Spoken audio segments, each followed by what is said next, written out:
Welcome, everyone, to the May 25th City Council work session. Welcome to everyone here and everyone at home and all our guests and additional folks around the table. We're glad to have you here. So before we get into the first item of the day, we have a motion that we're going to have put on the table. Councilor Zelenka?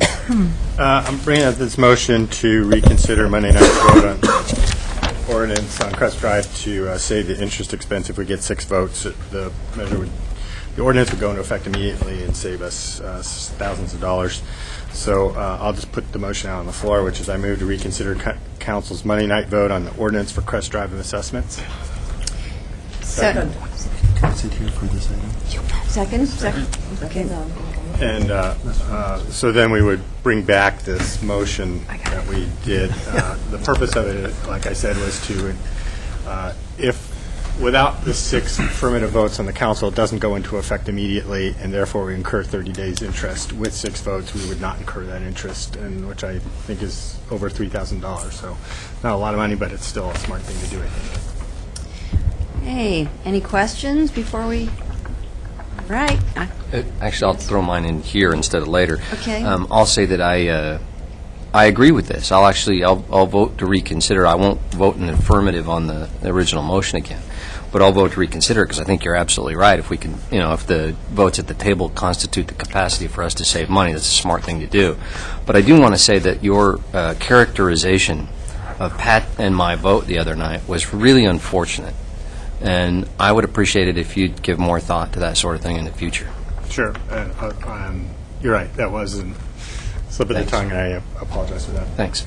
Well, I hate for a repeat, but I don't know what characterization that was. Ask me later. I want to say it again. I love it. Thank you. All right. We have the motion to reconsider on the table. All those in favor, please indicate.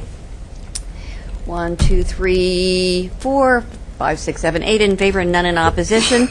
Next motion. Do we need to put the motion back? No. The main motion is now on the table. Main motion is now on the table. Okay. All right. Any questions about the main motion? All right. Ready to vote on that? All those in favor of the main motion, please indicate. It seems Pat. Oh, yes, I'm sorry. Discussion on the motion? Sure. Yeah, that's what I was All just right. asking. Well, I made my points the other night. The one point that I really did fail to make is that part of this is in the neighborhood in question, the Crest Drive Elementary neighborhood, I'll call it. The value of the homes there and the amount of equity that people have in the homes, I guess I have questions regarding that. The first question is, if people are assessed, they are able to defer this to the time the house sells. Is that correct? No, that's not correct. That was the changes that the council made a couple months ago on the assessment policy. That would be true, but that's only for future local improvement districts. It doesn't apply to this one. Then the second part of the question is regarding the problem I have remains the same, however, that people have a great deal of equity in these homes, and I'm not certain exactly how many of the folks are applying for the subsidy, but it just does not seem equitable to me that the balance of Eugene, including people who live on Irwin Drive and people who live on Elmira Road, are subsidizing the cost of developments up on Crest Drive. People who are in neighborhoods of elementary schools that are charter schools where 100% of the kids receive free or reduced rate lunches. So it just isn't equitable to me that whether folks are out of work or not, certainly net worth is a part of it, and I'm concerned that we're subsidizing people are subsidizing people who are much better off than they are, the people who are doing the subsidizing. So I still have that same issue. Alan? So just to be clear, Mark, the only people that qualify for this low-income subsidy are people that have an income below the standard that we set, which is a function of the poverty level. That's correct. And some people have no income because they've lost their jobs. So it's not everybody in Crest Drive, just to be clear. clear for the record, it's only low-income folk.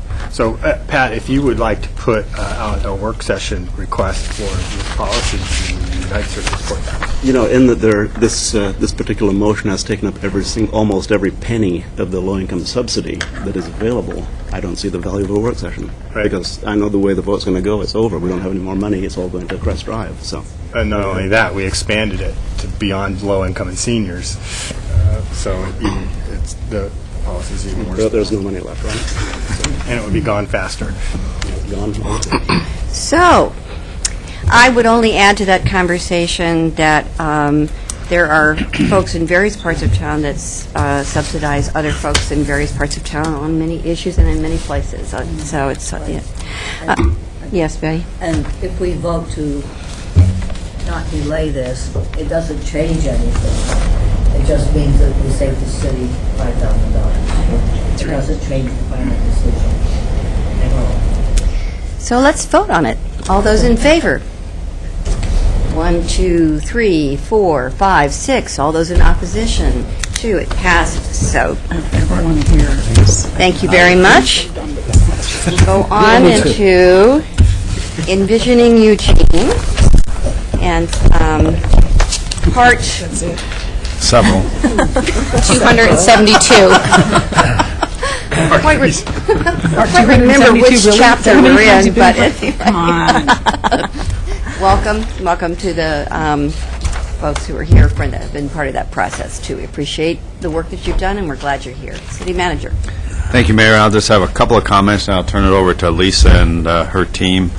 And one, thank you to Sean and Rick for joining us from the CRG and the TRG, the Technical Resource Group, which is a subcommittee of the CRG, and they and others have just put in lots of time in putting together information as we move through this process over the months, and also have, I think, done a good job of presenting information and out into the public, as well as our staff has, and have in that sense really tried to get a lot of input from a lot of people. And so what you're seeing today, as you've seen in other places, is really the result of a lot of conversations in the community.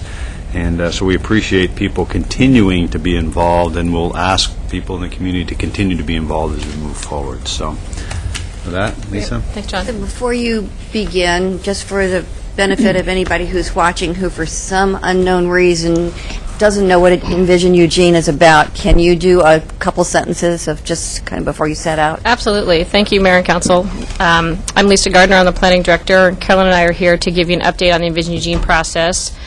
Envision Eugene is it's a planning process to develop a 20-year comprehensive plan for how we're going to be growing in our community, anticipating the population and where and how we're going to live, work, and play. So it's looking at housing need, it's looking at employment issues, it's looking at economic development, and it's a broad, comprehensive plan. It's required by the state as a result of the House Bill 3337 that we established our own urban growth boundary separate from Springfield. So we are here for the 237th time. No. We should probably actually do that math. But Carol and I are here today to cover 4 items. I'm going to cover the first 2, which is the recommended changes to the Pillars document, and also the initiation of code amendments, which we'll be talking to you about today. Carolyn's going to give you an update on the single-family housing land need, and also introduce a concept that we've been working on for phased implementation that we'd like to propose to Council. We also have at our table Rick Duncan and Sean Bowles, who will be providing a report on the work of the Technical Resource Group that's been working, as the City Manager said, very diligently and spending lots of time trying to wrestle through some of the very complex issues that go into a plan like this. To start with the changes to the Pillar document, you'll recall that the Pillar document, Envision Eugene proposed plan, was published on March 2nd. We had a work session with you on March 9th where you directed us to take that document out to the public and get broad input on it. We posted on our website the document. We also did a feedback survey to elicit responses from the community, sent out an e-newsletter to over 300 people. We used social media outlets, including Facebook, to provide to provide another outlet for people to look at the document. We held an open house on April 4th, and we had a public hearing, as you know, on April 25th, where we had, I think, 22 people testifying on their thoughts on the pillars. We also met with Planning Commission, Sustainability Commission, and lots of other interested people who contacted us and wanted to hear more about the plan. So based on all that feedback that we took in through all those different methods, including the public hearing, we're proposing changes to the document. The information is included in your packet as Attachment A. There's also a matrix that was handed out to you, and that matrix is sort of a cross-reference of the pillars and the strategies, and it's really meant to address some of the concerns that were raised by the Sustainability Commission about how climate change is more fully integrated into the plan. And so that was sort of a draft, first attempt to highlight some of those connections for the council. Some of the changes, and I'll talk about them at a high level. I could also go into more detail depending on what your interest is. But the recommended changes generally add some references and clarify some of the proposed strategies. They do not shift the overall direction of the vision. We recommend staying with the proposal's strong emphasis on redevelopment in central commercial areas and along transit corridors, preserving neighborhood livability, and phased implementation and monitoring strategies.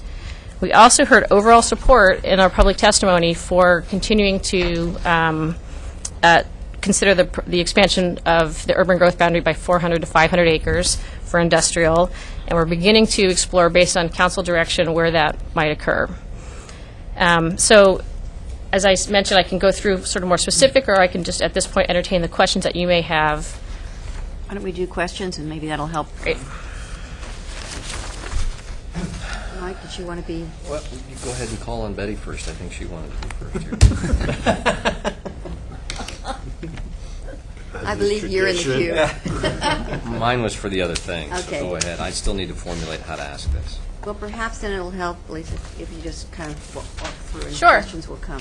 Okay, so just as I mentioned in general, the matrix cross-references the strategies with pillars and illustrates the overlap and interrelatedness of both the strategies and pillars, as I mentioned. One of the changes, or the pillar to provide ample economic opportunities for community members, we included specific mention of downtown as a focus of commercial development, and the source for that was the general public comments that we received. We include specific mention of future industrial development aligning with the outcomes of the Sustainable Business Initiative, and the source of that was the Sustainable Commission comments that we heard. Under promote compact urban development and efficient transportation options, we include specific mention of downtown as a focus of commercial and residential development, and again, that came from general public comments that we heard. Under protect, repair, and enhance neighborhood livability, including specific mention of River Road Santa Clara Transition Plan in relation to neighborhood planning efforts. That came from River Road Santa Clara and neighborhood leader comments. Including language that addresses the distinction between multifamily housing and student housing in relation to neighborhood planning efforts.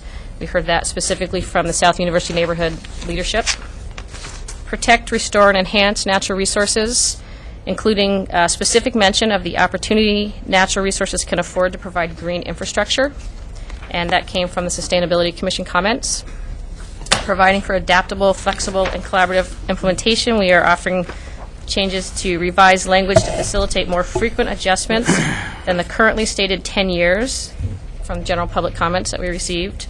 Revising language to include phased implementation approach to making urban growth boundary expansion areas available for housing development. That came from general public comments, staff analysis, and the technical resource group comments. I've got two in the queue now. Great. So Betty, you're first, and Mike, you're second. Oh, thank you. First, a comment, I'd like to know the membership of the TRC. And this applies to any time we hear about a committee. I'd like to know the names of the members. So maybe I could back up. Maybe I saw them once before, but I don't think I Sure. know them.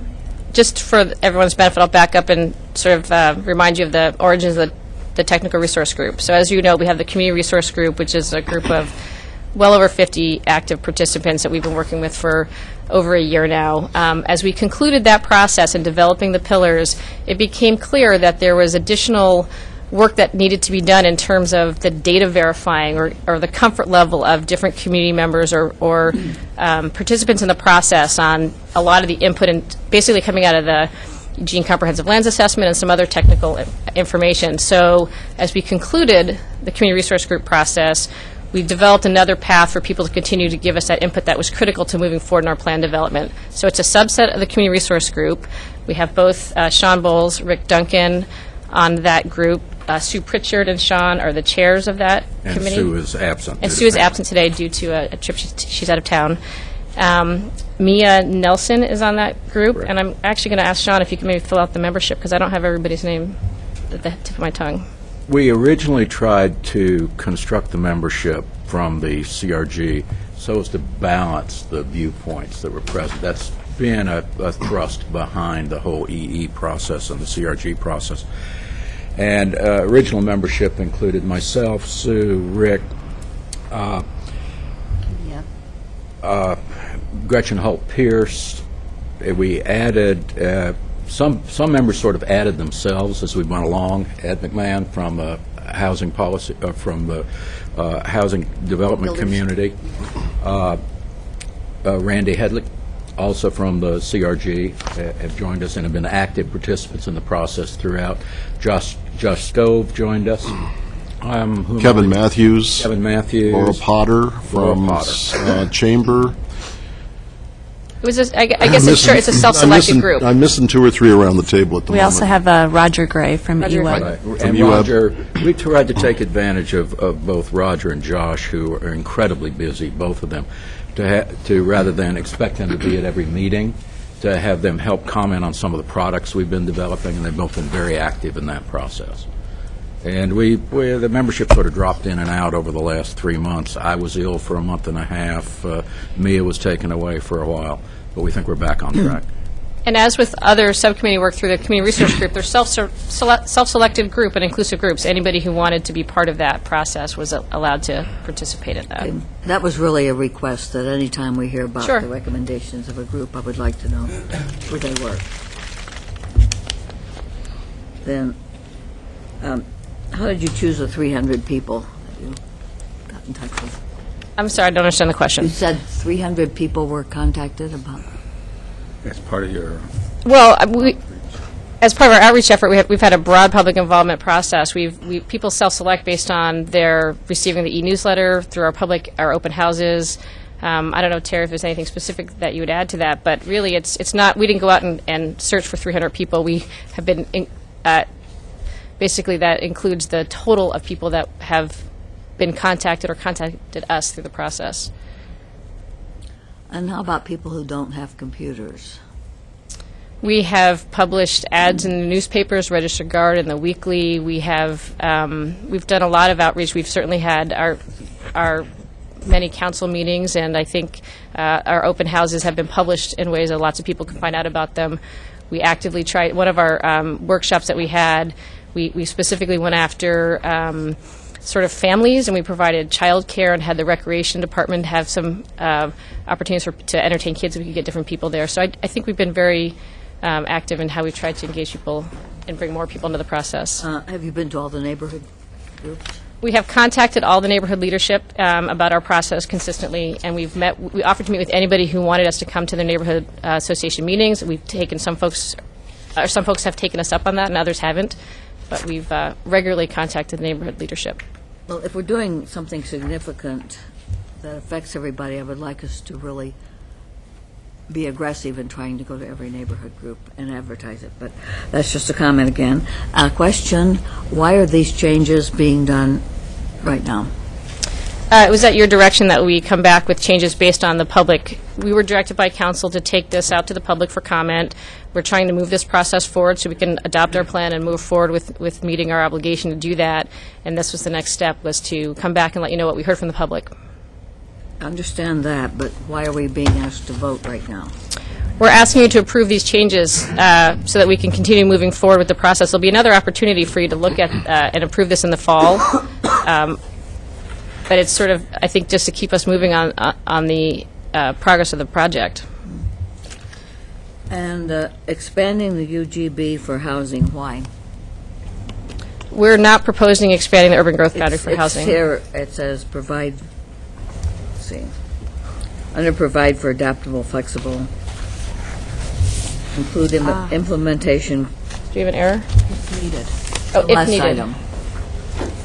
Karen, you want to answer? Include approach to making urban growth boundary expansion areas available for housing development. Yeah, Councilor Taylor is referring to the final bullet on the revised visions. And actually, this responds to part of the presentation I'm going to give in just a few minutes to introduce you to a phased implementation approach should we need to expand the urban growth boundary for housing. We have not come to that conclusion yet, but should it be needed, we're exploring different approaches that would kind of allow adaptability and flexibility, and so we should probably have an if needed in there. It would make it more clear. But I don't think we've yet decided to expand for industrial development, have we? We have not decided to expand for industrial. We've been directed to continue pursuing that as one of the proposals elements that you'll have an opportunity to come back and weigh in more specifically on. So I'm just concerned about why we need to vote on anything today. And then another thing is, don't we need to finish to work on the infill compatibility standards before we do some other things? And we're going to address that, and then I'm going to be addressing that in the code amendment topic next. Just one last thing on your previous question.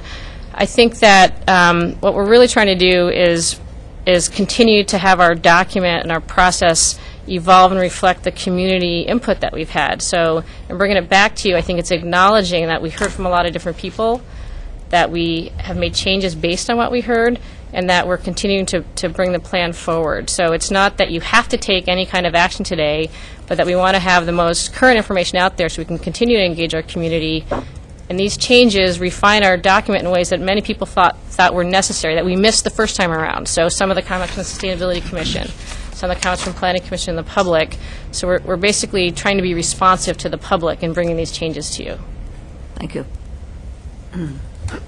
So maybe it would create more ease with this if, as we're doing this, there's some kind of language that goes with it that says, this is not, I know it says draft, but I'm just Right. saying maybe it'll make people feel better if you just say, this is a evolving document that no decisions have been, permanent decisions have been made on yet, and we're just trying to, just what you just said. I just think that might help the conversation, because it sets up what the expectation is, and nobody can think that you're trying to Finalizing. show people that you already made up your mind about something. Just my suggestion. Sure.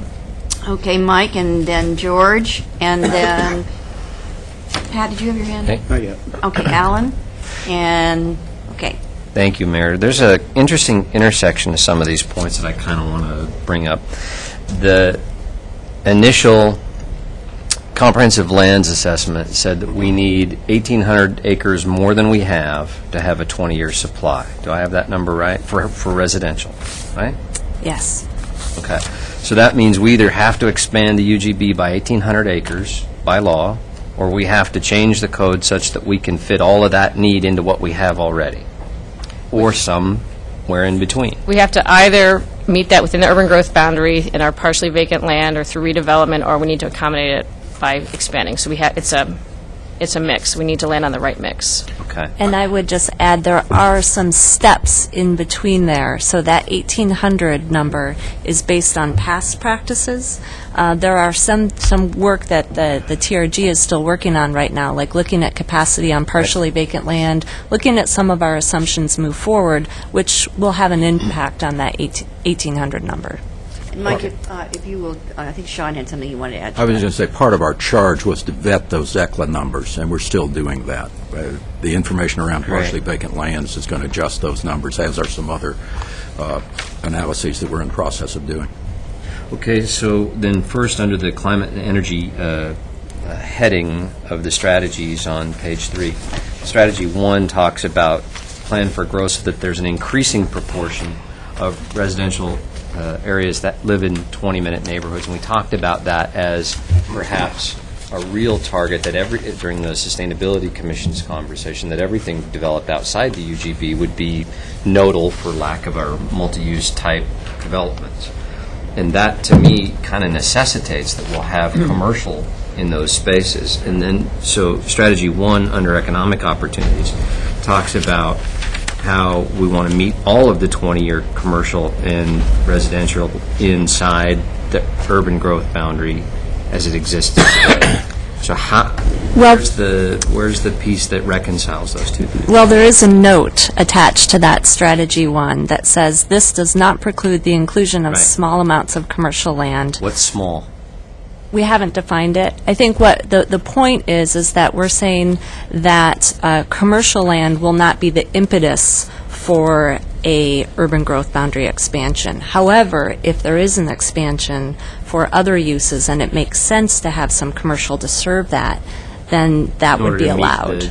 Right. Sustainability Commission. Exactly. In other words, that we are able to It's meet our driven- need within the existing urban growth boundary, but that certainly incidental or market-driven commercial can happen. We just wouldn't have to expand for that purpose. So you're essentially saying that commercial expansion outside the UGB would be driven by the vision rather than by commercial per se in and of itself. Or by the market as opposed to by the Okay. demand that has to be met. Second piece then is, how much time do I? Okay, good. Under the proposed revisions to the draft proposal here, you have a piece that you mentioned about including the Santa Clara River Road Transition Plan.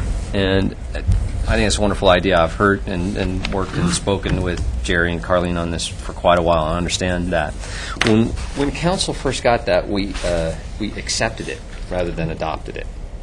So my question is, what does that look like to you right now? I mean, what parts, because that's a pretty thick document full of some very specific stuff about how things can and can't be developed in that area. And so if we're going to, for example, accept wholesale, which is great because I think it'll protect those neighborhoods, but that's going to affect what you can and can't develop there. And I would think that would push the number of what we're going to have to do outside the UGB pretty hard. So where do you, at what level of implementation do you see that transition plan being taken into account?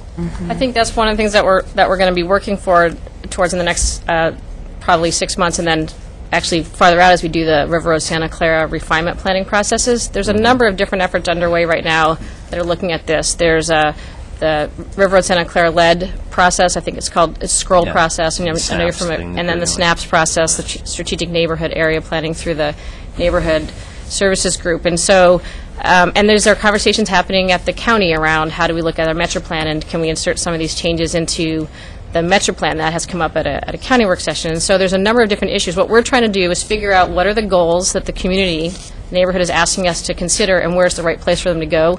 We don't yet know where the right place for that. Some of that may entail code changes. Some of it's policy direction within our plan document. We don't actually think it's really at a high level because it's more of an implementation or visioning level. So we want to continue to work with the neighborhood group to make sure that we're very clear on what it is they're working on, that they're interested in seeing included, and then finding the right scale. What you have here, I apologize for interrupting, but time, you have here to include specific mention. And I'm not sure I understand exactly what that means, but their request, both at the county level and in their testimony, was to include as code what exists in that transition plan. I can, after conversations with neighborhood leaders of River Road and Santa Clara, what they indicated is that they liked the goal language in the transition plan, and I don't have that in front of me right now, but there were 2 specific goals in there, and they wanted those to be referenced in the pillar document, so they would be recognized as a starting place for the refinement planning that we're planning on doing there, or the area planning. Mike, I'll give you another round if you'd like. Okay, thank you, please. George Brown? Thank you. These proposed revisions, I think most of them are fine. I don't understand exactly why we have to have 2 more mentions of downtown. It seems like we've got plenty of policies in place and have had lots of discussion about downtown. I mean, this seems kind of obvious. It wouldn't hurt to include them, I suppose, but I just think it's kind of redundant. I would like to see in the existing document, the 7 pillars under economic opportunities, I'm a little concerned about figure of the 400 to 500 acres for industrial uses expanding, it's just taking the urban growth boundary, that just seems to be taken as a given, that we just need that. And I don't know that I don't think we've had enough discussion about that at the council level. I'd actually like to see that taken out as another revision. Because I'm not convinced, I don't think that we've seen enough evidence that we need to do that. I think we ought to think about, have the thought as a placeholder in our minds that there's a natural limitation on industrial growth here. Because if we want to preserve the wetlands and Class 1 and Class 2 soils for food production, I don't know if I haven't had a specific number like that. I don't think it's been fully vetted yet. Go ahead. That number that work came out of the Community Resource Group, and there was a subcommittee working on economic development, and we in working through those issues, looked at all those things that you're bringing up. And so in the conclusion of that group, and it was an overwhelmingly supported conclusion, although not 100% support for it, that we needed to consider that number for potential expansion based on what we know about the type of businesses we want to attract, the diversity of businesses and sizes, and that we brought that back to council and then had the public hearing where we heard, I think from 21 out of 22 people, that there was support for that. So we are not, at this point, assuming that it is a given, that that's what will be ultimately adopted as part of this process, but that there's support to continue exploring that that's the right strategy for our economic prosperity, that's consistent with the region-wide plan. And so we're continuing to explore that, and we'll be bringing it back to you more specifically. What does that look like? Where might that go? Obviously, we have processes based on the state and our local policies around priority and preserving farmland, preserving forests, and making sure that if we need to expand for industrial, that we do it in a way that makes the most sense to meet our local goals and policies. So within that framework, we're following council direction to continue to do that. I appreciate that, but what I'm saying is we haven't had a thorough discussion at the council level, and I feel uncomfortable with that specific number being in this document. And I'm also a little uncomfortable, along with Councilor Taylor, about the language of expanding the urban growth boundary for housing development too, which everything I've heard up to this point was we don't need to do that. There's plenty of, and correct me if I'm wrong, but all the documents I've seen have suggested that there's enough room already to handle this. So we're going to be hearing more about that shortly with a presentation from Sean and Rick and Carolyn in terms of how we're looking at that and bringing it back. It's part of our Pillars visioning document based on the work of the Community Resource Group that we need to figure out how to meet our single-family land need, what the mix of land need will look like, and so it's included as a strategy, or a pillar rather, in terms of reflecting the values. What that actually looks like and where we'll land is what we'll be bringing back to you over the summer, and we'll be talking more about that. So we're not asking you to say, yes, we think we need to do that. We're continuing along the path of supporting a vision that was prepared with a broad outreach that seems to reflect the majority of the input we've had on this process.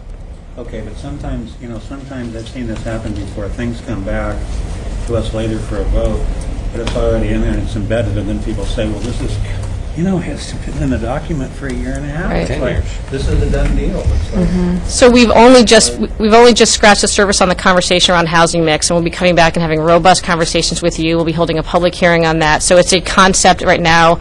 The details are coming back to you. Carolyn's going to talk more specifically. So it's by no means an embedded, assumed policy. okay, well, I think at the council level we really need to have a more in-depth conversation about this industrial 400 to 500, because I'm not, we may need that. I'm not saying that it's impossible, but I'm saying it's in this document, and I don't feel that we've fully examined.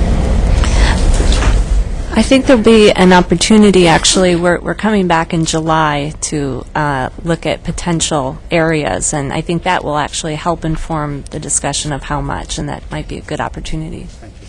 I've got Alan and Pat and Andrea and Q and Mike a second round. And I would just say, if you can think about it this way, what they're trying to do is put in front of you the work that's come out of all the folks who have been working on this. And where you end up is where you end up after everything comes to the table. But all they're doing when they put this out here is that is what they didn't pull it out of the sky. It actually came out of the group of the work of the folks who've been working on it. And in the end, it'll be up to this body to decide. And so the things that you see out here are things that just came out of that discussion, and it's for you then to take and use to make your own decision when the time comes and you've had enough discussion. I think that's a fair way to say it. Okay, Alan, and then Pat, and then Andrea. To George's point, I brought that up too, and I'm comfortable with that being phrased the way it's phrased because it's so specific without having a conversation about it. It might be the right number, but we haven't had that conversation.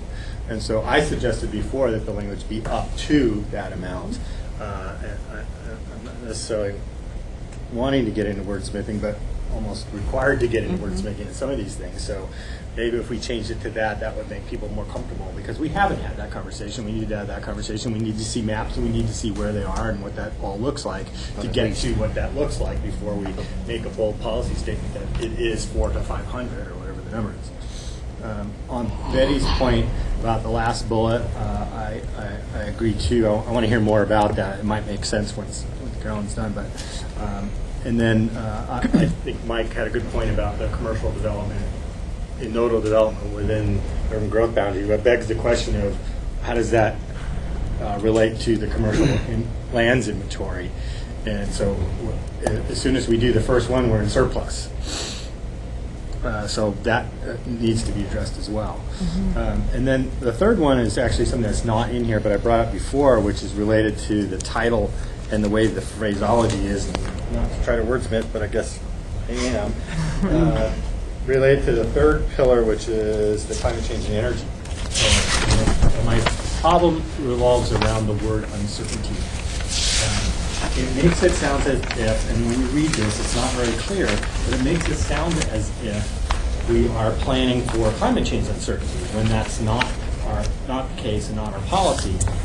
What we're really talking about is energy price volatility and variability. And that uncertainty word is, there's no comma between the uncertainty and climate change, so it can be related to that. It's problematic for me. Climate change is certain, and we have been doing extensive work on this, including our Climate and Energy Action Plan. In fact, we're going to talk about it tomorrow night with the Oregon Global Warming Commission at the Hilton 69, if you want to attend. And we're going to talk about the Climate and Energy Action Plan in the context of the roadmap to 2020 for the whole state. But I'm challenged to support changes that are here without that being fixed. So I don't know if that means making a motion to change that, because to refine this language so that that is made abundantly clear. My point is made abundantly clear. Are you done? So I don't know if I should make a motion to add to these bullets or vote no. So, I want to interrupt your. What I would say is, it seems to me when I listen to this, like I said the last time, I think what you're hearing is until we get to a decision point, the language needs to be inclusionary enough of points of view that people feel comfortable. It could say, in this case, by 400 to 500 acres or slash or up to, because those are two different things that people have been well, it's true. Those are both things that have been emerged in the conversation, Mike. It's not a conclusion. It's what's been emerged in the discussion. It's also been discussed that it should be at least or up to 800. Okay, all right. I was trying to see if we could do something that would get everybody's ideas on the table without people feeling like a decision had been made. But maybe you'll just have to wordsmith it up. Pat, you're next. Well, I hope we don't get into wordsmithing at this point. There's going to be plenty of time to look at documents that are close to the final document. And if we wordsmith each time we get a proposal before us, then we're going to end up with something probably pretty distant from what we tried to get to begin with. So I hope we can leave things alone as much as possible, my personal preference.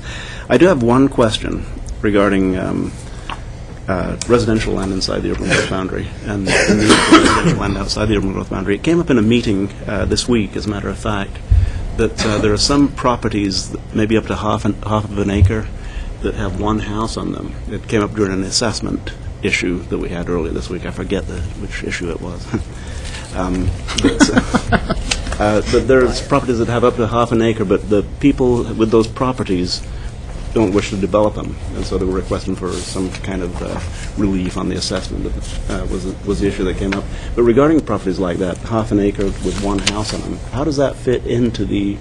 Can you talk a little bit about how does that fit into the available inventory as far as number of units that are available? I believe what you're talking about are what we call partially vacant lands, and we are actually working with the technical resource group right now to kind of develop a methodology for how we factor capacity for those lands. I believe Rick is on that subcommittee that's looking at that and can maybe give you more information. What we've done is we actually started doing sort of a parcel-by-parcel research on those, starting with the largest parcels out inside the urban growth boundary that had an improvement on it, and that's sort of how we define partially vacant. And the way it was done through ECLA is anything that had an improvement value on the assessment record of $1,000 or more ended up being a partially vacant land. It was not included in the vacant land study or the numbers that came out of that. So what we've done now is we've started to look at those partially vacants to try to understand the capacity. As an example, the last meeting that we had, and we actually have one right after this one, we started looking at parcels that were 13,500 square feet, which would allow a panhandle to be put behind a house. We're trying to understand what the capacity is. So we may come up with a recommendation ultimately that parcels between a quarter of an acre and 1 acre in size, we believe that of all that land, we might be able to utilize, I'll just use a number, I'm not bringing this forward as a recommendation, but it might be 20% of that could actually have housing on it. We may look at the parcels 1 acre to 2 acres in size and say we think 50% of that partially vacant land could be utilized for housing. And I think Sean made a comment earlier that this is what's going to affect the 1,800 acres, is we may find there's capacity out there. We've talked about lands above 900 feet, and do we want to develop those? We're looking at larger tracts where they may be 2 or 3 acres, but you have a house that sits there that may be $2 or $3 million on it. Is that really land that could be used in the future? So we are going through that, and actually we've actually looked at parcels, tax lot by tax lot, that have been everything over 3 acres in size. We've actually looked at aerial maps of each one of those. So we're starting to understand the capacity. Staff actually has the ability to go into those tax lots, and we have what we call the land use code that allows us to take out what is considered to be the developed area, and then we can aggregate all the lands outside. So we are truly looking into that, and we hope to, I'm going to throw this out, Sean, because we're going to do this, but we hope to have some understanding of our capacity of that by end of June. Middle of June, we hope. Perfect. Middle of June, we're going to try to have that. You've heard it here. Okay, so I take that to mean that there is a reassessment of what is considered the available land currently. And as we look at available land inside or the need for land outside, I think that's one of the closest things that we need to look at is how is it being utilized, and the reluctance of some people to develop the land, that they're not going to develop what looks like on paper perhaps 4 or 5 or 6 potential residences that never will be more than one, or not in the foreseeable future, and making certain that when we look at how many acres are indeed needed outside of the current urban growth boundary for residential, single family or multi, whatever it may be, we make sure we have a clear assessment of what really actually is available inside, not what looks like is available, what is available. It sounds like that's the work you're doing right now. And part of one of the things that we're going to try to do is try to understand why those lands weren't developed in the past. Was it challenges? Was it access? Was it services? We're trying to go through all that assessment right now so we better understand what lands we have. And some people just don't want to have a neighbor. You know, they own the land, they don't want to have a neighbor, and so they're not going to let a neighbor happen there. So I'm glad you're looking at that, and I hope we pay very close attention when we make the final assessment on this. And that's when the wordsmithing comes in. Lisa. I guess I just wanted to back up a minute based on the nature of the questions and the comments that I'm hearing, that there's some concern or there's about exactly what it is we're bringing to you and how it gets used. And so I think the other information that we want to share with you is really important that we get to today, because it's a lot of the questions you're asking. our attempt was to bring you back the changes to the pillar document based on the public feedback we've gotten. The Community Resource Group, as the framework that we set up for this process, brought together this diverse group of people, as you know, to wrestle through all these issues that you're bringing up and that you're wrestling with yourselves today, and will ultimately make council policy direction on. There's a lot of questions that are still being answered. We are not putting anything in front of you that's presuming any answers have been made or final conclusions have been made. Those processes are ongoing, and you're going to hear more about them in just a minute. I think given the nature of your discomfort and the comments I'm hearing, I think we should maybe just table. We don't need you to take action on that for us to continue moving. We wanted to come back and share and be responsive and say, we're continuing to get feedback. We did a community resource process. We've broadly outreached to the community. Based on that, we've taken another run at changing it to be responsive. But it's not a policy decision that we're asking you to make today. And so I actually think maybe we just need to take it off the table, move on to the next step where we're starting to answer some of these questions and give you time to talk about those meatier issues. Does that seem okay with folks? And I won't use the entire 49 seconds that I have left. But I appreciate that, because really, in looking at Attachment A, that's more or less wordsmithing, but it's being done by the people who are really closely involved in the process, understanding that even this isn't the final document. We're continuing. It is, as the mayor said, an evolving document, and one that we'll be looking at continually until, at some point, we'll have a final document, and maybe at the last minute we can do some wordsmithing, or second to the last minute. Based on your feedback, we can be more clear about what it is and how we're doing that, because I apologize for the confusion in that, and I think that maybe we'll come back to this, but really take it as this is what we've heard. We're continuing to dialogue. We still have this framework of community members that we're engaging, and then we're starting to answer those questions. As those questions get answered, we're going to be bringing them back to you. The framework will ultimately be set by you in a final way as we move forward through this. So, Given, I appreciate what you just said, because it may help us move forward today, and I appreciate that. I just don't want to cut anybody off. I'm quite willing to cut off the second round, but I don't want to cut off Andrew or Chris, who haven't had a chance. If you need to say something now, I want to give you a chance to do that, and then I'm going to let you finish this up, and then I'll come back to Alan and Mike. Yes. I would just add, I think Lisa said what basically I was going to say. The only thing I would add to that is, I think part of the discomfort we were feeling here is that people are trying to gauge what the city council's intentions are, and that if we're being judged as this is our intentions, I think the discomfort is we haven't really talked about this sufficiently for us to feel that this is our intention. Right. It's still at this point public input, committee work, good work, but it's not quite to the point of being our intention. So I think backing off, us putting our stamp on it, I think is exactly what we need to do. It'll come back to us for us to stamp it with as our intention, but after we've had the conversations that further amplify the work that you've already done. So I think your recommendation is spot on. So I'm just going to then just head on into you having time to finish up, and then we'll come back to the two in the queue. okay. So the next piece is putting forward a package of code amendments, and I want to sort of frame be very careful in how I frame what this is. So, as you know, we've been working for years on things like infill compatibility standards, opportunity citing. Many of those ideas, we brought forward code amendments to you in the past on that. We're continuing to flesh out our opportunity citing program, and we're doing a pilot project on South Willamette Street. We are concurrently in the Envision Eugene process finding ways to make sure that all those principles are embedded. Meanwhile, and we've had all staff working full bore on this process for well over a year.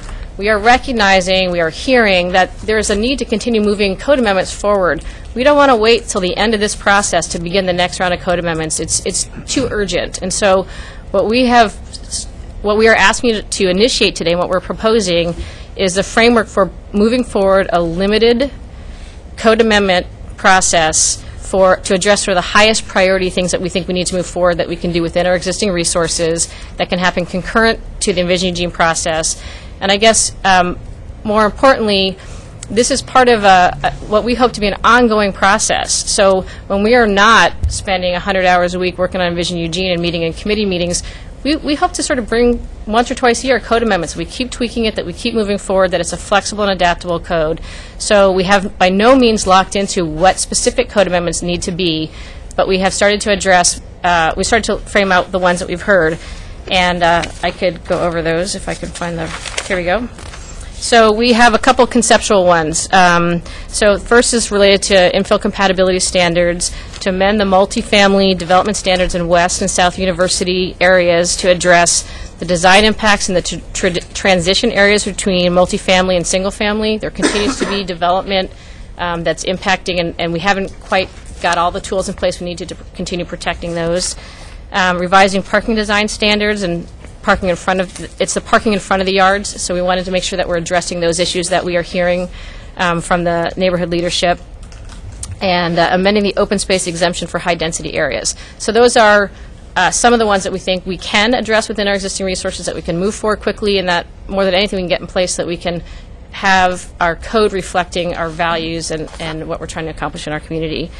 For opportunity siting, we have an opportunity siting program moving forward. We have the South Willamette pilot project going on that's working with the neighborhood and visioning and getting input. We also, at some point, will need to look at what kinds of incentives need to be in place to make sure we can get the kind of development we want. In the meantime, there are some barriers to the kind of development we want to have happen moving forward. Similar to a package of amendments you approved a couple years ago for the downtown code that allowed good development to happen, or at least didn't preclude it. So we may need some incentives to make some stuff happen, but other things could go forward today that we'd like to see happen, but there's some code issues that need to be looked at. So we'd like to bring those to you and get those processed. Similarly, there's some barriers to mixed use in terms of ground floor retail, bike parking, pedestrian access requirements, traffic impact analysis, and nodal development.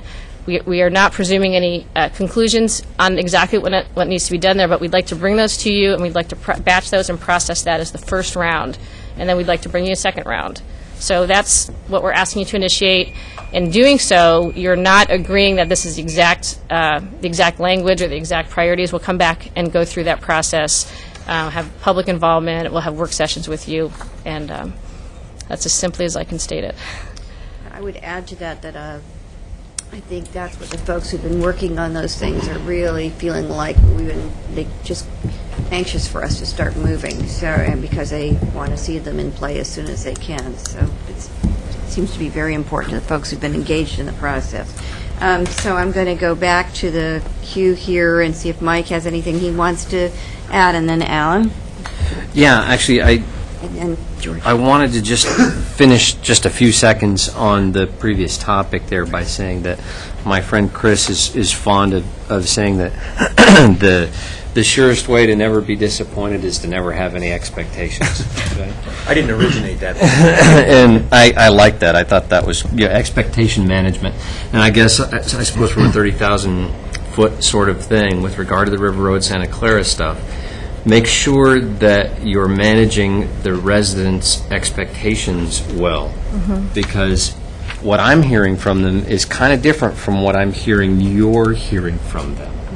And what my concern is that if their expectations are that they're going to get the teeth of that transition plan, or I mean the transition plan written in code with teeth to protect the livability that they want to keep there, that's a fundamentally different thing than just putting the goals in place and hoping we get there, because I see them as difficult to accomplish without some degree of give on all sides. And what I'd hate to see is the actual effect on the ground once we put something like that in place, that one or the other happens, that we can't reach that goal that you've put in place hoping to speak to their desire, or that we're massively short of our expectations of the amount of land that we're going to need to be able to accomplish what we want to do. So I just caution that. And then with the other part, I'm in favor of the idea of us moving some of those things forward one at a time. I would have liked to have seen us get this process done by February as we thought, but I know it's complex and we want to get everybody involved. I would hesitate a bit with regard to the if we're going to begin to put in place percentage of mix with regard to multifamily. Some of those numbers were concerning to me, that we were looking to decrease the current mix of single family versus multifamily to a degree that we're gonna make leapfrog sprawl worse. So I'm asking for, I suppose, a little bit of extra conversation when we get to that part appropriately. Thanks. Alan? do like the idea of bringing these back in little bite-sized pieces that we can work on. I think that's a good idea. Makes it more manageable. Also gives us a sense of, at least a sense of moving forward. And I like the idea of tabling the first motion, adopting these revisions. If we're going to do that, then I was going to make some motions, but I won't, and I'll just ask that they be added to this, which is that you clarify the language around the climate change and energy pillar that doesn't imply climate change uncertainty. The second clarification, I think, is around the industrial lands and the way these documents have a way of having unintended lives and purposes and intentions and conclusions that we don't intend and that the staff don't intend. And so when there's very bold statements in there, it looks as if we've already made these determinations when we have not. So, for instance, the one around industrial lands, which I think is the one that's contentious, it's very bold. It says the UGB will need to be expanded by a minimum of 400 acres to accommodate this land need. Things like that. I think that you should clarify the language so that it reflects the uncertainty and that there is not a decision about that at this point until the council actually does that. I think you will get a lot better response to the project. Some people have come up to me and said, wow, these pillars, you've already done all this? These are all the things we're going to do? And wait a minute, did you see draft across it? Totally missed the draft part. So they do take on lives of their own, and bold statements like that become statements of fact. And like George said, things that just end up being in there for a long time end up having their own life of their own, and then everybody's going, we thought we already decided that when we hadn't even talked about it. So those are my 2 cents. George, and then Chris, and then Betty. Mayor. Thank and Andrea. You. Regarding these code initiation, if we approve this out of hand, that means that staff's going to immediately go down this path. And I would like to hear, I don't feel comfortable approving this today. I mean, I may ultimately, but it's kind of similar to my objection to the first thing we were asked to do. Is I'd like to see more of a more specific list of what you want to change. Now, infill compatibility standards and opportunity siting, fabulous. They should move forward. I have to take a little bit of a pause about this phrase under opportunity siting, establishing a new streamlined process for qualifying projects. I think we need to learn a little bit more about that before we approve it. I don't know what that. I just don't know what it means. So, and also in mixed-use development, I'm not fully aware of all of the barriers to development, especially downtown. It seems like we've removed lots of barriers the last couple of years. So I don't know if I'll support what we're asked to do today, but I really think that we should see a little bit more detailed list, because once we approve this, you guys are going to spend hundreds of hours on all these things and come back with something that we may be different to our intentions. And I just have a question here. Regarding infill compatibility standards and opportunity siting, I mean, the task teams did a tremendous amount of work already, and will that be the basis for your work? And will those people be called back to help you guys do it? Because they've already done a lot of the heavy lifting. right. So if I could just characterize what it is we're asking you to do today and how we'll be moving forward with this. We've identified, based on ongoing communication with members of the task team and neighborhood leaders and other people that have talked to us, that these are the highest priority. We have a list. We brought you the first, I don't know how many ICS amendments, the first 4 amendments that you already put through. There's a long list. We know there's a long list, and we want to start moving forward on many of those. So we are not saying, here are some new things that we think we need to look at. We're going back to our old list.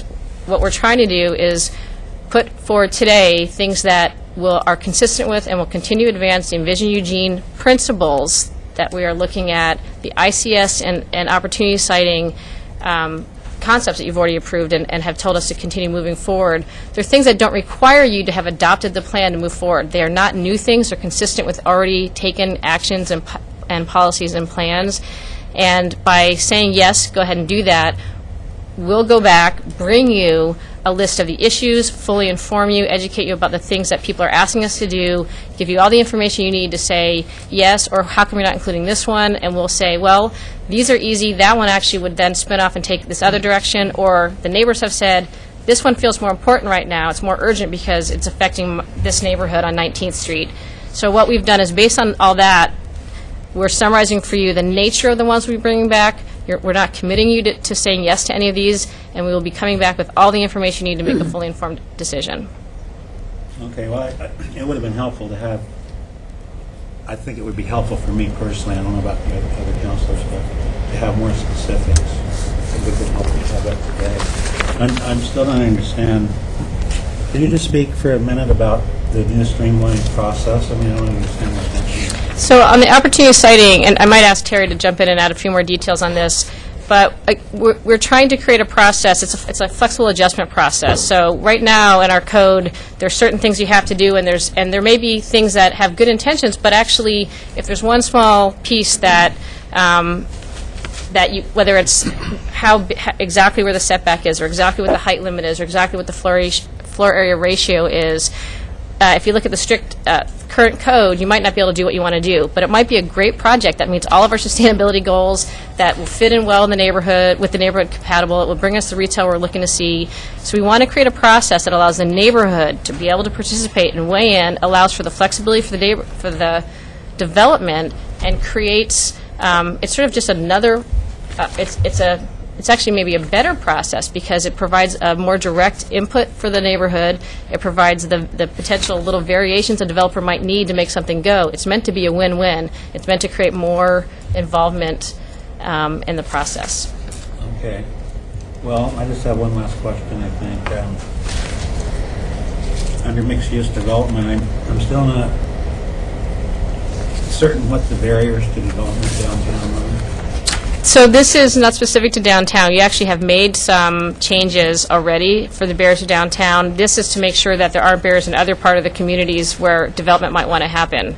So similar to some barriers downtown. So for example, I think, and I might get this wrong, but the the hotel at 5th Street, some of the changes that you made allowed that to happen. It would not have been able to go in otherwise. We know it's a great thing for our community for that to go in. So similarly, if there are barriers in other parts of our community, we want to make similar changes that it's not going to open it up to 45. I mean, it's still consistent with all of our other goals, but it's just allowing us to take out some of those things between the C2, C3 zone that we need to look at. Okay, well, it says particularly downtown in the paragraph. So I'm just wondering what other barriers exist downtown. Tara, do you want to maybe say anything about that? On the mic. Yeah. I think that could have been made more clear. The language they're saying, particularly in downtown, probably should have said including downtown. But as you know, we have a strategy to encourage redevelopment along corridors and in commercial areas that are central towards the downtown. So that might be more accurate. Okay, I understand that, but I still don't understand what the current barriers are. Well, I just have a few examples of current barriers. Removing the ground floor commercial requirement in the C2 zone, which is not the downtown core but does include areas next to downtown, is something that you took action on for the C3 zone but not the C2 zone. So that's one example. Give me an example of something in C2. The ground floor commercial is still required in C2. So there are two housing developments. The Lamb Building, a new St. Vincent de Paul building on West 11th between Chambers and Garfield, that was required to have ground floor commercial. And the developers have told us that that was a difficulty for them in order to get two different kinds of financing and do two different kinds of construction for that housing development. All right, sure. All right, well, thanks. I just think it would have been more helpful to have at least a parcel listing of what you had in mind to help us understand it better. Thank you. Chris, you're next. Yeah. One of the nice things about going after Lisa is she saved me 2 minutes of stuff I would have mentioned as well. I think part of the reason why this particular piece I could be supportive of is one of the ways I work best is when I can react to something. You bring me something and then I react to it. I may react to it massively. I may react to it relatively minor, but it's nice when you can bring me something. So what's valuable here is that we're initiating a process that would then result in you bringing me something I can react to. I don't have to pass it, but at least this starts the process of bringing it to me.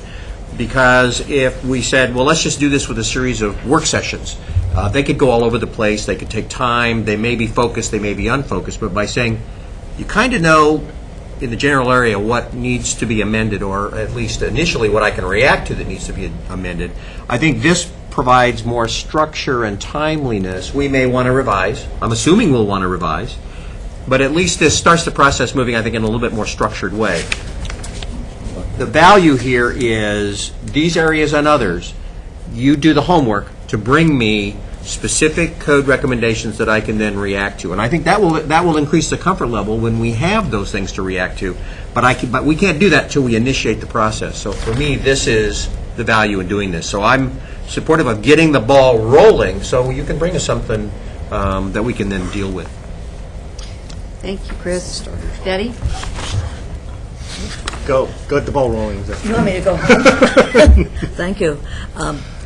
I'm glad to hear that clarification about mixed use. I thought barriers meant not allowing mixed use, and what is happening now is a requirement of mixed use, and I think we have the requirement of retail on the ground floor is a mistake, because there's a lot of it that's empty already, and I think that is mixed use. I'm glad you're willing to forego the first motion, the first proposed motion. I think that's better to postpone that. The second one, I have reservations, but I think someone said things have a life of their own. I think they get an immortal life once we say we accept. And then you are told, well, look, you voted for this. And I want to make it clear I'm not voting to do anything right now. But the problem, I think the urgent thing we need to do is infill compatibility, because I see things going up all over the place that are not compatible. And it's time to put a halt to that, or to put some kind of restraints to what's happening to neighbors and in neighborhoods. If we use the second motion, I would, if I make it, I would take out the part as recommended by staff, because I think it should be as approved by council. It should be, I don't know why it says as recommended by staff. And that's all. Thank you. Andrea, you're next. Thank you, Mayor. It's been an interesting conversation to hear different points of view on your request for attachment A. I'm pretty comfortable with all of them, to tell you the honest truth, because in my side of town, what I see is there's need for a lot of jobs, and when we talk about the kind of jobs that would bring the amount of employment that's needed for this area is going to take a large industrial type of job, and it doesn't necessarily have to be heavy industry. It could be green industry. So there's industry doesn't equal bad in my mind, but I'm cool with whatever. You guys are working really hard. I really appreciate all the work the staff does. You guys are amazing, and I'll go ahead and support the motion for the infill compatibility, the request that you're asking us to do, because I think that that's a long time in coming, and if you feel like you can do that and continue to work on Envision Eugene, have at it. Okay, George Polling, and then we have one more topic that we need to jam through here. Okay, George, yes. Thank you, Andrew, for mentioning the attachment A. I, too, am comfortable with the wording on that. If at the very last, for the housing development, you add if needed, I think that clarifies it. And if we're going to be wordsmithing a reference to the strategy on economic opportunities, where you're talking about the industrial acres, in testimony, we've heard anywhere from 4 to, like Mike said earlier, 800 acres. So if you're going to wordsmith it, I would leave out the number of acreage completely, just so you're not limiting or overexposing the number that you're reaching for. I'm coming down with a little bit of a cold, so it's a little difficult to talk. Excuse me. As far as the information provided and the adjustments that are being made, that's staff is doing that based on recommendations from many hours put in by the people volunteering, like Sean and Rick and everybody else, as well as doing all the outreach. And I think we've done a remarkable job on this one. So I'm understand that you're taking this information, the staff is taking this information and moving along, trying to get to where we need to be. So, and I also like, in reference to the second motion, the the undertaking of 3 or 4 relatively small projects, because I remember when I first came on the council, we did a major revision of land use codes. And, I mean, it was pages of different changes. And there was one change buried in there somewhere that took the span of 3 different city managers, and I think a total of 6 different city councilors working on it to straighten it out. So That was the minor code amendment. Yeah, that was seriously, that was a minor code amendment. So I'm glad we're taking it just, one little piece at a time, and as they come up and you see possible problems in the future, to take that revision on then until it's, instead of waiting until it's too late or bunching it all together. It's easier to take one bite out of an 800-pound elephant at a time than trying to eat the whole thing. Okay. And I will support the second motion. Thank you, George. All right, so let's see if we can get through the next one and leave us enough time to put the motion on the table. Okay. So we'd like to give you an update on where we are with looking at our housing need. And we are actually directed by council to come back in May with an update. So here we are, and we've brought a couple members of our technical resource group with us to help us with this. The technical resource group has spent a lot of time over the last month or two specifically looking at housing need and the housing mix. And just so everybody knows what I'm talking about when I say housing mix, we're anticipating, based on population projections, that we'll see another 15,000 homes needed in Eugene over the next 20 years. When we talk about housing mix, we're talking about how many of those homes are the single-family home, one home on one lot, and how many of those are multifamily homes, so more apartments or condominiums or row house kind of things. So this is one of the factors that goes into determining what our housing overall land need will be for housing. There are a number of other things that we're working on. We talked about partially vacant land, re-looking at some of the ECLA assumptions. There's other things that go into the pot here, but housing mix has been a big topic of discussion. The committee is not planning on forming a recommendation landing on a particular number, because they feel like that's more of a policy issue than a technical data issue. But they have done a great job of synthesizing a tremendous amount of information in the housing mix comparison attachment that you have before you. And this is information that can lead to an informed policy decision about housing mix. So I will give Sean and Rick a few minutes to talk about that. And then I would love to keep a few minutes to talk about this phased implementation approach up on the whiteboard. So we'll see if we can squeeze all that in. I don't know. This time is going to go very fast Right. here. I don't think we'll get to that last. Mayor, Council, thank you very much for the opportunity to come before you. I recognize once again that the mills of government grind slow, but they grind exceeding fine. The TRG sees as its charge several of the things that Carolyn's mentioned. Review of the ECLA assumptions, vetting assumptions, and organizing information for the council to help inform your decisions. Today is an example of that around housing mix, which is essentially vetting the assumptions that came out of the CRG Housing Mix Subcommittee. We would expect to be invited to do some vetting of the industrial lands assumptions as well. We're also charged with looking at how efficiencies might work out.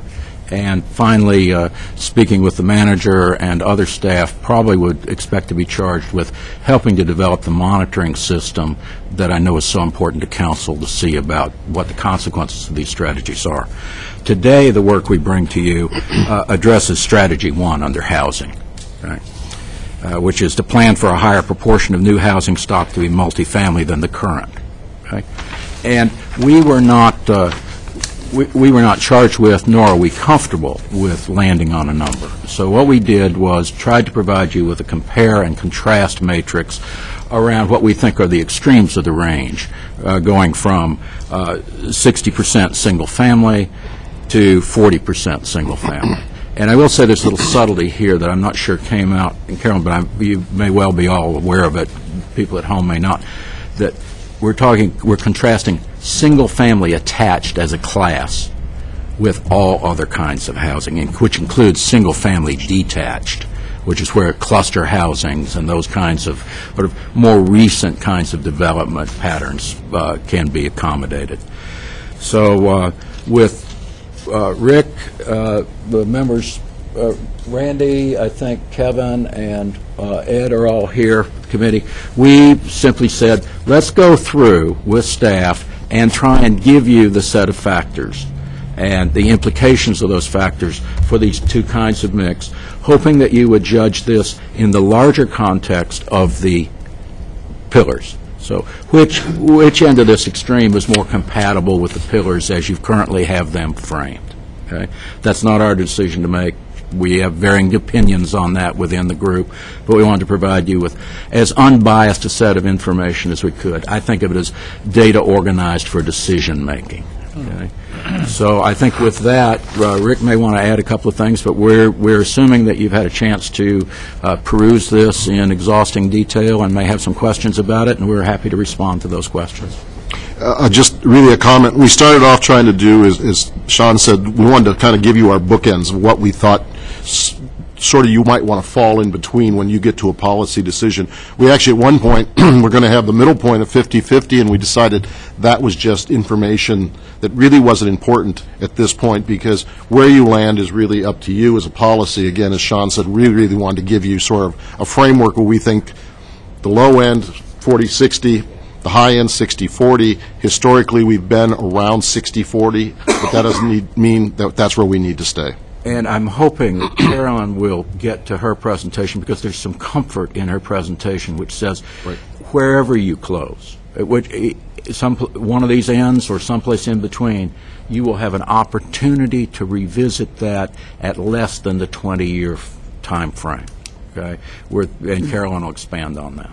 So just to clarify, I am doubting that we'll get to any discussion on the phase-in, but we know we need to have that discussion. And I'm thinking we probably need to come back and spend a little bit more time with you, talk about all these issues, and I guess I will maybe just frame so that we have time to hear from you more on what these guys just talked about, that the phase implementation is meant to address the dynamic that we could spend from now until 2020 trying to land on whether it's 60-40 or 40-60. There's not a right or a wrong answer. There's so many factors around demographics and behavior and gas prices and 1,000 different things to think about. So rather than feel like we absolutely have to put all of the weight of the risk of how we develop and whether we expand or don't expand on that issue, we're trying to create a framework that allows us to create the right mix for the next, it's around flexibility and adaptation, the right mix for the first 5 years, and have what triggers say you have to have this kind of inside the urban growth boundary development and that kind of outside the urban growth boundary development, and then 5 years later we'd be looking at it again. And so I think we probably don't have time to go through it in detail today. I think we'd like to come back and do that, but so that you can understand the same framework that the TRG and others are wrestling with. We don't think we want to spend all our time on that because we think there's a way to handle it. We think there's a way to look at that and create this framework, and there's a lot of work to be done on that, and we hope to have some time to walk through that with you, but I recognize that today's probably not going to be that time. It actually might end up being good for people to really having heard you, to spend some more time on this and come to the next meeting prepared to ask the questions, and you won't have to work so hard to have the questions surface, right? They'll come. Yes. So I've got Mike in the queue. Yeah, I appreciate I appreciate the framework around the idea of let's phase this intelligently based on what we know today and what we may not know and how it's going to play out in real time, and I like that approach. My initial comments, kind of jumping ahead on this one, were ones that are around worst outcomes. I would hate to see us exacerbating what I think is a problem we've created in our community for a long time, of pushing people out to smaller communities unintentionally. And so that part of the conversation gives me some pause, but I would like to have some better data around this decision piece, and I will try not to be focused around the percentage too much, but we did get some testimony about how the Echo Northwest information didn't represent this range very well based on the work that they did. We didn't get, and the underlying data, we didn't get great clarity on that range. And I'd like to have further information about the underlying work that Echo Northwest did and how they got to that, if I could, please. Anyone else have a question? So I just want to say one thing about this, and I say it with great appreciation for all the work that's been done. I just want to say, if you know how hard it is in your committee to work down through this stuff, and as we get toward the end of the Envision Eugene process, then I think we have to think at the same time it's that hard for council to work their way down, and so we have to have sort of a parallel process that you've already learned from your smaller committees about what it takes to get people through this to a place where they can see, I'm just not going to put my thing in the ground and say I'm not moving. And so if we're hoping to find a place that has comfort for us that we're making the best decision possible, then we're going to have to take that parallel time to help this body be able to work through the same kind of, not in the same detail. We use the information that you've already done to help us have a better conversation, but it will still take time to get through, I think. And I just feel from the conversation we've had today that we're going to have to work through some stuff and try to set up our meetings so that we are working on our best goals as opposed to our worst fears, and kind of move through those things. So that's my 2 cents worth about how we employ the value of all the hard work of our community members who are helping us think about this, and then plug that into our thinking and try to move to the best decision that we can get to and not get stuck. And so that's my hope for this. Let's put the motion on the table for moving along the... Thank you. And so we're not rubber stampers, you're saying? Never. I would never say that about anybody. Well, I've heard it said about some people. Okay. The motion is...